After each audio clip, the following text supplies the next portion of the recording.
She has written 10 books, all 10 of which have become New York Times bestsellers. How's that?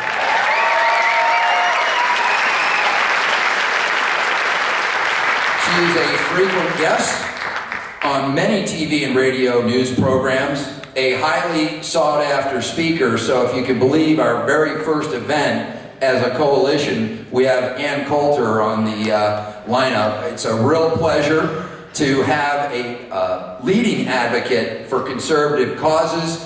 Please welcome Coulter, who tells it like it is. Never trust a liberal over truth. Give it up for Coulter.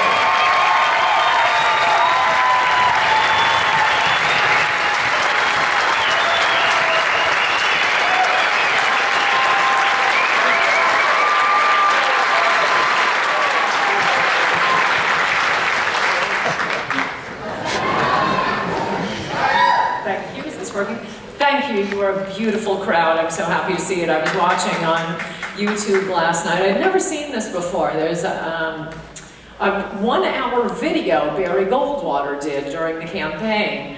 And it's hilarious. It's called Choice, and you have to look it up online, but I thought it was going to be like a 2-minute commercial. It's a 1-hour film. Who does that anymore? But it's basically showing, you know, all the hippies and degenerates and flag burnings and naked people, and it just keeps flashing choice. And I thought, okay, I get the idea of this. And then through the whole video, there's this car careening wildly out of control. And I thought, okay, I get the idea. I just want to get to the end of this. And at the end, which is the point I'm very desultorily leading to, there is the convention where Barry Goldwater was nominated, and it would break your heart for what a lovely country this was, and I hope can be again. I mean, just such beautiful, well-dressed, calm citizens at that convention. It doesn't look like Walmart. Wherever you see large groups of people anymore, no tattoos. Hello, Anne. Hello. We're very pleased to have her, and we thought that we really need to liven things up after that Snorefest. Just calm, you know, retiring. And we were actually talking backstage. She asked if we met before, and I said, actually, we met 11 years ago when I was a freshman at college, and the CRs brought Anne to speak at my alma mater, and it actually went pretty well. You know, you weren't booed, you weren't hissed, there were questions. It was fantastic. I wrote at the beginning of one of my books, this was at Northwestern, and by the way, he was a Marxist back then, heard me speak, changed his life. That actually has happened to me. Just a quick diversion before coming back to Northwestern. I was up at Syracuse a few years ago, and this one kid, I got to dinner with college Republicans after the speech, and this one kid kept telling me what happened at what the Greens were talking about, and at their meeting they're doing this. Oh, and another thing they said, and I finally said to him, what, are you like a mole for the Green Party up here? And he said, oh no, I used to be a member. And I said, well, what flipped you? And he said, well, it was right after 9/11, and you came to speak, and you were the only one who made any sense. So I left the Greens and signed up for the college. Which does give you a little hint on why liberals want to shut me down. But what I wrote in one of my books, we always make fun of Harvard, but it's actually the college speeches I've learned from experience. They are different from what you would expect. I can tell how much crap I'm going to get from the kids basically by looking at the average SAT scores. And surprisingly, it's the better schools where they are the politest. Because, I mean, somebody at Harvard, they have too much pride to stand up, stamp their feet, and say, you're ugly. And so I distinctly remember Northwestern because it was a huge crowd, obviously a lot of them liberals, but they were A, polite, and as at Harvard and all the good schools, they stood up and asked me questions. They want to challenge you. So I think I complimented them at the end saying, you guys are as good as Harvard. You did, and and the most memorable moment in the Q&A that I recall was someone, I guess a few members of the faculty, had written a letter to the editor of the Daily Northwestern protesting that you were coming, and of course it was the faculty that was most upset. And they said, "This is nothing short of a university-sponsored hate rally," is what they wrote. So this person got up and read that, asked if you would sign a copy of this letter. So you said yes, you brought it down, and you signed it with hate and Coulter.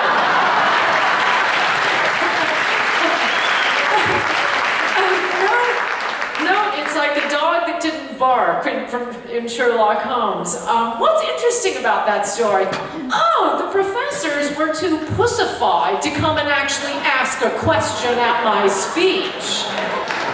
Oh no, I was just writing a letter. And we've seen now, just in the last few weeks, a number of instances where a small vocal minority of students, backed by members of the faculty at Rutgers and Smith College and elsewhere, getting very qualified, impressive female speakers disinvited to speak, or dropping out basically for fear of offending the sensibilities of these people. It seems to be an escalating trend. What do you make of it? Yeah, it's gotten so bad that even the New York Times denounced this. There was, I'm probably mispronouncing it, I've never had to say her name out loud, I just read it, but the head of the IMF, that Christine or something Legrand, she was speaking at Smith College, but Smith College decided that having a woman as the head of the IMF was promoting imperialism and patriarchy. So she was kicked out, replaced by some, just coincidentally, and by the way, I love white males. But, you know, for people who are so worried about patriarchy, in all cases they were replaced by kind of milquetoast white males. And of course, Condi Rice, because the little darlings at Rutgers couldn't bear to hear someone who disagreed with them. Timothy Egan wrote about it in the New York Times this week, and at first I'm sort of going along with him. Usually I only read him because I hate him. Unlike most normal people, I guess, I really enjoy watching and reading things I hate, thus my intense familiarity with everything that happens on MSNBC. So I'm going along with him, and he's saying, this isn't what a commencement speech is supposed to be, getting some snooze fest who won't offend anybody. I don't care if I disagree with you. Get up, be quick, be funny, make me disagree with you. And this was you always look for, okay, where's the trick line in the New York Times column? He had this line, it's a special trick of the left. He said something like, and this season, weirdly, it seems to, the speech banning seems to be mostly from the left. That is a particular lying technique of the New York Times, because it's better than just asserting it. It's sort of assuming facts not in evidence, so someone who's not paying attention is thinking, well, I guess that means the speech censorship normally comes from the right wing. Well, name a case. The one case he could come up with was a police academy. A police academy didn't want Eric Holder, there was some Arizona town or something, Eric Holder, the man behind Fast and Furious. That's your comparison? And it's not just college campuses. I mean, there's the Chick-fil-A, and by the way, that's what they're serving to the VIPs. I love this kid. Chick-fil-A, there's Duck Dynasty, there are these two handsome twins with the HGTV show, Flip It Forward. Oh, they're Christians, their show got canceled. There's Mozilla. It really, have all liberals been trained in Red China to learn how to engage in sensitivity? It's really getting out of control. And whenever it is possible for us to fight back, we do win. There was no way to fight back on Mozilla. Duck Dynasty came back on. The two brothers whose show was dumped from HGTV, and God bless them, they just said, oh, we don't care. We're just living the Lord's word. Shows come, shows go. But I haven't even seen this because of that hubbub. The bank that had given them loans for the properties they're flipping, some little jackass branch manager said, oh, we're pulling their loans. and I forget what bank it was, but SunTrust. Yeah. SunTrust, they got so much pushback that within 24 hours they're sending out notices. No, this was revoked, this was just a branch manager. So, whenever normal people can speak back, and I'd say the same thing with gay marriage. I mean, liberals are going around boasting, oh, we're winning, we're changing people's minds. Whose minds have you changed? The left-wing judges on the courts already agreed with you. Every time people can vote, it's now 38-2 against gay marriage, and then judges come in, it's just like the abortion ruling, and, oh, sorry, we lost through democracy. We'll just say it's unconstitutional. But do not believe that is changing. They always cite young people, your people. And as I wrote about a few weeks ago, I've been hearing this my whole life. Oh, look, young people, liberal on social issues, conservative on economic issues. Have a tip for you, New York Times. Young people get older. They have jobs, they have kids, they have mortgages, and suddenly their opinions are just like mine.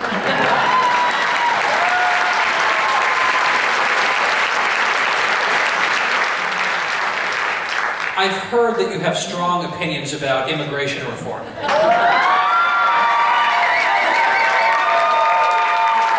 are they? Yes, it's pretty much me, Mickey Kaus, and Laura Ingraham against the world. But we are right.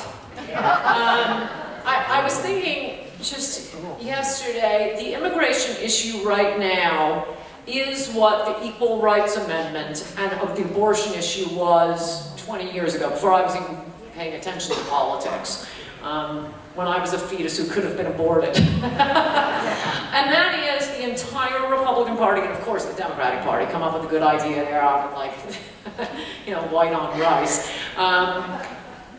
The entire Republican Party supported abortion, all of the leaders. Abortion wasn't even as bad as the Equal Rights Amendment. Equal Rights Amendment, both party platforms supported the Equal Rights Amendment, which would have been for the youngsters here. It would have been another disaster. It's just turning everything over to the court. So you would have had, girls in the military without having to wait for Obama. Both political platforms supported the Equal Rights Amendment. Nixon supported it, Pat Nixon supported it, Ford supported it, Ford's wife supported it. It seemed to be uniform. But the people were against it, and we only needed one brave politician, and in particular with the help of Phyllis Schlafly, one brave politician to come out and say no. And immigration is like that now. If we could take a moratorium on it, I bet you 80% of Americans, and I am not merely as an aside including, I am especially including Black Americans and Hispanic Americans, the ones who are hurt most by dumping millions of low-wage workers on the country every year. We would have a mandate. 80% I bet you would vote for an immediate moratorium on all immigration.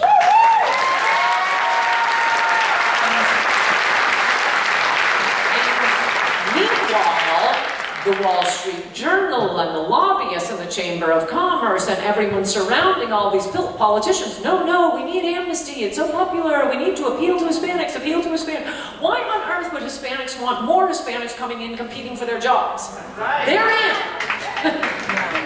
And how are we going to be paying for the schools, the roads, not to mention health care, housing benefits, food stamps? It will bankrupt the country. Everyone sees that. I don't care how many studies they cite. Everyone knows this is a fraud, this idea, oh no, immigrants, they're good for the economy. Everyone hears that the same way we all heard, Obamacare will save money.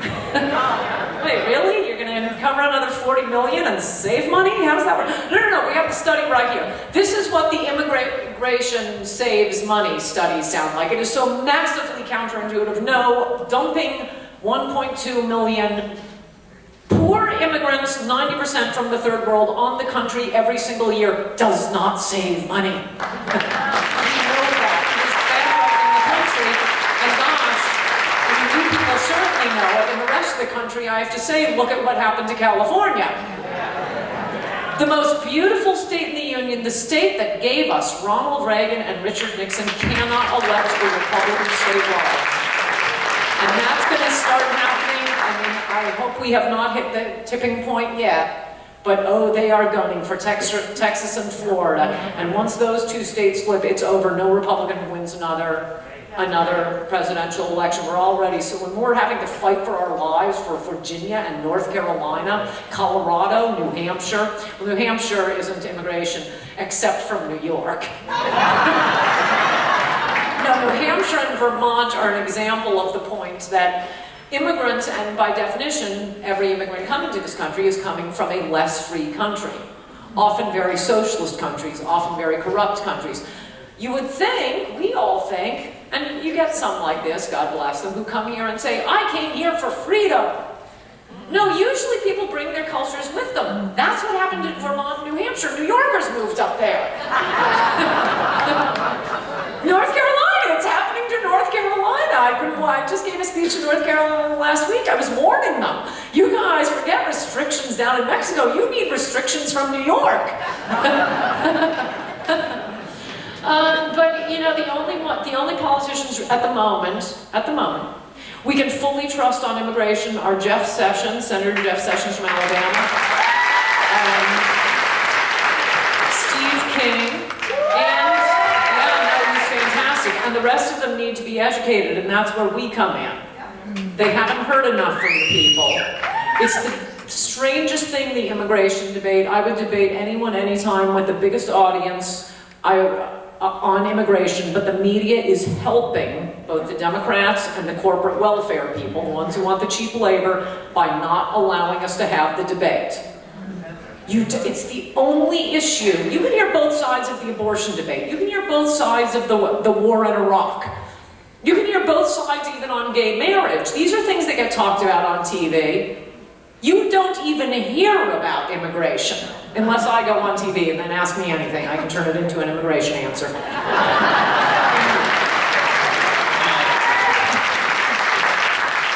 Somewhat tangentially related, one of your bugaboos that you've been writing about recently is, let's just do actually a show of hands. How many of you think Senator Mitch McConnell is part of the problem with the Republican Party? And what do you think? Okay. All politicians are going to let you down once they get elected. C.E.G. Marco Rubio. Our big Tea Party hero who ran against Charlie Crist, attacking Crist for supporting a pathway to citizenship as soon as he gets to Washington. And my first bill is amnesty. So, you know, in general, I prefer incumbents because if they're Republicans, A, they have a good chance of winning re-election, and, you know, don't waste money, time, and energy when we need to be taking out Democrats. But B, that's as bad as they're ever going to get. Whereas if you're taking somebody from out of the blue, and for that, I'd say Richard Murdoch. And Richard Murdoch, who ran against a not particularly good incumbent, I admit, Richard Lugar, and Murdoch was, I mean, he didn't seem to be stupid. But then 2 weeks after Aiken starts talking about what a woman's body goes through during what he calls a legitimate rape, and look, I understand what he was saying. I could have said something like that. By the way, I promise you all, I will never run for office. No, we have different roles. There are people like me, and you, and maybe all of you, except the ones who are running for office. Never say legitimate rape. Never talk about what happens to a woman's body after a rape. What are you doing to us? And then politicians. We want to change, people like me, change the debate. Get people thinking, get a debate going. People like them running for office reflect what a majority of people already believe. Even after Aiken makes his idiotic remarks, 2 weeks later, Richard Murdoch does the exact same thing. The exact same thing. I keep imagining, you know, he's like campaign consultant, thinking, do you think we need to go tell him? I I'm sure you know this, but should someone ask you, as every reporter will ask every Republican, about abortion in the case of rape, just say, yes, fine, and now we want to talk about the other 1 million abortions a year. Try not to get into the abortion or a pregnancy in the case of rape is a gift from God. No, no, say no more, no worries here. No, 2 weeks later he says the same thing. Okay, so this is why I have a preference for incumbents. The only reason I think you should ever be challenging incumbents, at least this year, I reserve the right to change my mind if we Republicans run up huge majorities in the House and Senate, is if they're bad on immigration. That's everything. That isn't one little litmus test issue. We lose immigration. We lose across the board. We lose everything. We lose Obamacare. We lose the country. It's over if we don't win on immigration. And Mitch McConnell voted the right way on immigration. There happen to be other things I like about Mitch McConnell. Majority leaders generally are not the favorite of right-wingers because they have to represent all of the Republicans in the Senate, including John McCain, including the girls from Maine, and the girl from South Carolina, Lindsey Graham.